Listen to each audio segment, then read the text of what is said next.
मूर्ख ज्योतिषी। बहुत समय पहले की बात है। एक गांव में एक ज्योतिषी रहा करता था।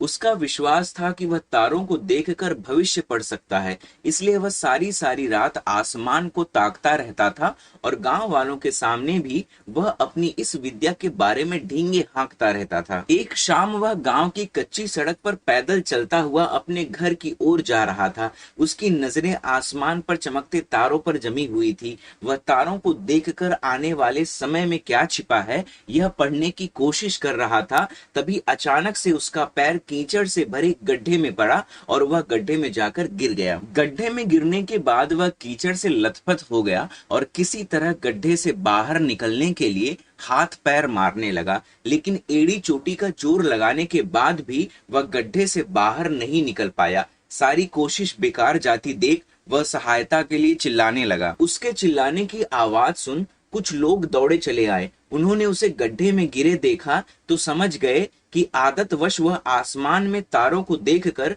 भविष्य को समझने लगा होगा और सड़क का गड्ढा उसने नहीं देखा होगा। उन्होंने उसे बाहर निकाला और बोले, तुम आसमान में तारों को देखकर भविष्य पढ़ते रहते हो और तुम्हें यही नहीं पता कि तुम्हारे पैरों तले क्या है। भविष्य की तलाश में मत भटको, जो सामने है उस पर ध्यान दो। भविष्य अपना ख्याल खुद ही रख लेगा। दोस्तों, इस कहानी से हमें क्या सीख मिली कि हमारा आज ही कल अर्थात भविष्य का निर्माण करता है। इसलिए भविष्य की चिंता छोड़कर आज पर ध्यान केंद्रित कर कर्म करना चाहिए। आज मन लगाकर कर्म करेंगे तो यह कर्म स्वतः भविष्य का निर्माण कर लेगा।